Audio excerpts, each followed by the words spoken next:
वागर्थाविव सम्पृक्तो वागर्थ प्रतिपत्तये जगतः पितरो वन्दे पार्वती परमेश्वरो। मित्रों, नमः संस्कृताय। मैं नई दिल्ली से अमी आलोक आज मैं रघुवंश की कहानी आपके सामने कहने आया हूँ। मित्रों, अभी जो आप श्लोक सुन रहे थे रघुवंश का मंगलाचरण है। रघुवंश के द्वितीय सर्ग की कथा मैं आज आपको बताऊंगा। पर मित्रों, जान लीजिए कि रघुवंश एक महाकाव्य है, महाकवि कालिदास की रचना है। इसमें 19 सर्ग हैं, लगभग 1569 श्लोक हैं। वीर रस प्रधान महाकाव्य है। आज मैं रघुवंश महाकाव्य के द्वितीय सर्ग की कथा आपको सुनाऊंगा। चूंकि यूपीएससी आईएससी की परीक्षा में मैं पुराने पेपर्स देख रहा था, तो उसमें बहुत सारे प्रश्न हैं जो कि बहुत सारे प्रश्न रघुवंश से आए हैं। जैसे कि नंदिनी गाय ने प्रसन्न होकर वरदान किसको दिया, रघुवंश के मंगलाचरण में कालिदास ने किसकी वंदना की, या क्व सूर्य प्रभवो वंशः क्व चाल्प विषयामते पंक्ति किस ग्रंथ से उद्धृत है, राजा दिलीप की पत्नी का नाम क्या है, पुत्र प्राप्ति की कामना से राजा दिलीप ने किस ऋषि के आश्रम में गौ सेवा की, अथवा वागर्थाविव सम्पृक्तो वागर्थ प्रतिपत्तये इस पंक्ति में प्रयुक्त अलंकार कौन सा है। मित्रों, ये जो मैं अभी सारे प्रश्न पढ़ रहा था, ये सभी सवाल रघुवंश से हैं। तो मुझे लगा कि जो लोग संस्कृत विषय को लेकर के यूपीएससी आईएएस की तैयारी करते हैं, वो लोग तो रघुवंश की कहानी जानते हैं। पर जो नए नए छात्र रहते हैं, जो जिसको संस्कृत विषय को लेकर के थोड़ी सी परेशानी रहती है, उनके लिए भी रघुवंश की बातें जाननी आवश्यक है। तो मित्रों, रघुवंश महाकाव्य के द्वितीय सर्ग का सारांश मैं आपके सामने रख रहा हूं। मनु के वंश में उत्पन्न राजा दिलीप कुलगुरु वशिष्ठ की आज्ञा अनुसार संतान प्राप्ति की अभिलाषा से कामधेनु की पुत्री नंदिनी गाय की सेवा में प्रवृत्त हुए। कहानी ध्यान से सुनिएगा, ताकि इसी कहानी से आपको बहुत सारे सवाल मिल जाएंगे।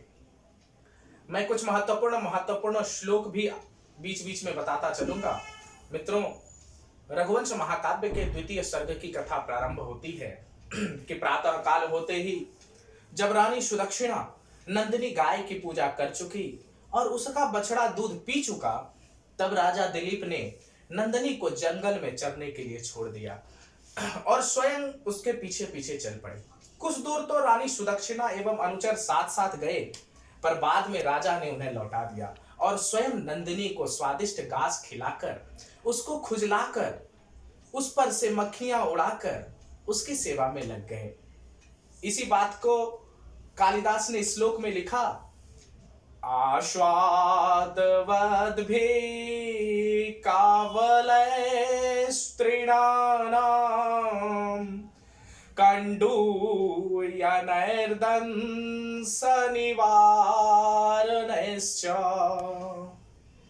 अव्याहतैः स्वैर्गतैः शतस्याः सम्राट् समाराधनतात्परो भूत्। जब गाय खड़ी होती थी तब राजा भी खड़ा हो जाता था, जब वो बैठती थी तो राजा भी बैठता था, वो जब जल पीती थी तो राजा भी जल पीने का इच्छुक हो जाता था। इस प्रकार छाया की तरह गाय के पीछे पीछे राजा दिलीप चलते रहे। कालिदास ने लिखा, स्थिताः स्थितामोच्चलिताः प्रयातां निषेदुषीमाशणबन्धधीरः जलाभिलाषी जलमाददानां छायेव ताम्भोपतिरन्वगच्छत्। छाया की तरह राजा दिलीप गाय के पीछे पीछे चलने लगे। कालिदास ने लिखा, छाये वताम्भो पतिरन्वगच्छत्। राजा को गाय की सेवा करते करते 21 दिन बीत गए। 21 दिन तक राजा दिलीप गाय की सेवा की और 22वें दिन राजा दिलीप की गाय ने परीक्षा लेनी चाहिए। गाय ने सोचा कि मैं देखूं कि राजा दिलीप केवल स्वार्थ भाव से मेरी सेवा करते हैं या सच्चे भाव से। ऐसा विचार करके वो 22वें दिन जंगल में चरते चरते हिमालय की एक गुफा में प्रवेश कर गई। उसके घुसते ही उस पर एक सिंह टूट पड़ा। राजा ने उसकी जान बचाने के लिए ज्यों ही तरकस से बाण निकाला चाहा, वो सिंह अपना परिचय देता है राजा दिलीप से। कैलास गौरम वृषमारुरोक्षो पादार्पणानो ग्रहपूत पृष्ठम अवेहि मां किंकरमाष्टमूर्ते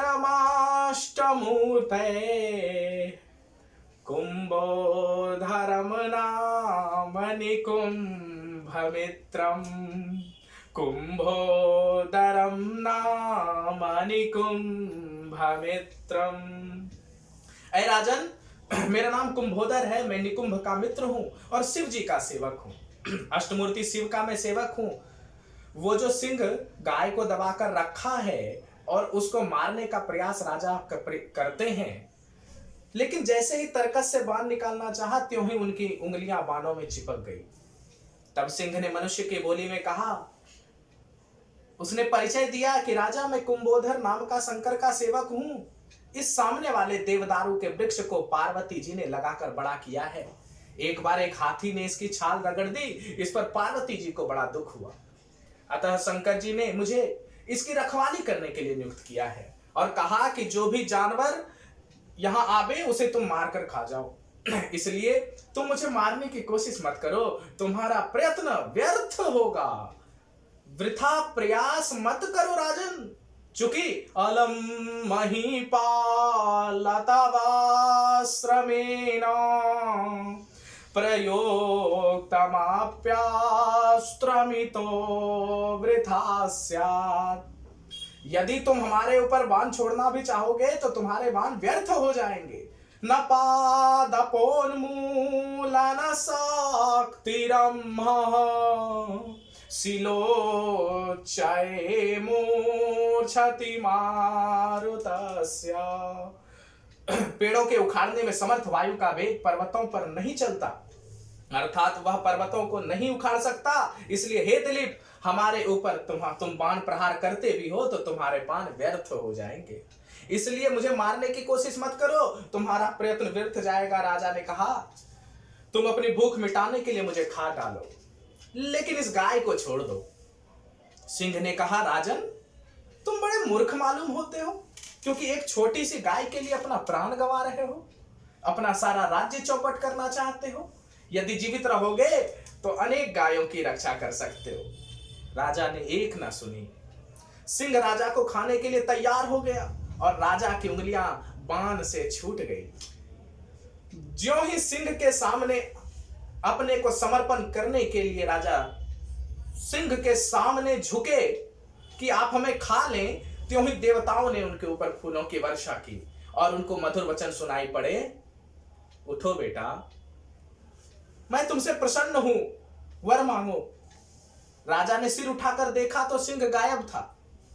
तब नंदिनी ने मनुष्य की बोली में कहा कि राजन, मैं तुम्हारी परीक्षा ले रही थी, अब मैं तुमसे प्रसन्न हूं, तुम मनचाहा वरदान मांगो। राजा ने कहा, ऐ मां, मेरे ऐसा पुत्र हो जो मेरे वंश को चलाने वाला हो। नंदिनी प्रसन्न होकर कहती है, तुम्हारी मनोकामना पूर्ण होगी राजन। राजा उसे लेकर आश्रम में गए। वशिष्ठ जी ने राजा दिलीप से कहा, ऐ राजन, तुम्हारा गौ सेवा का व्रत पूरा हुआ। यह जानकर राजा तो रानी को बहुत खुशी हुई और वशिष्ठ ने उन्हें आशीर्वाद दिया और उन्हें अयोध्या के लिए विदा कर दिया, और अयोध्या में आने पर रानी सुदक्षिणा गर्भवती हुई। मित्रों, ये आप सुन रहे थे रघुवंश का द्वितीय सर्ग की कहानी। बहुत बहुत धन्यवाद।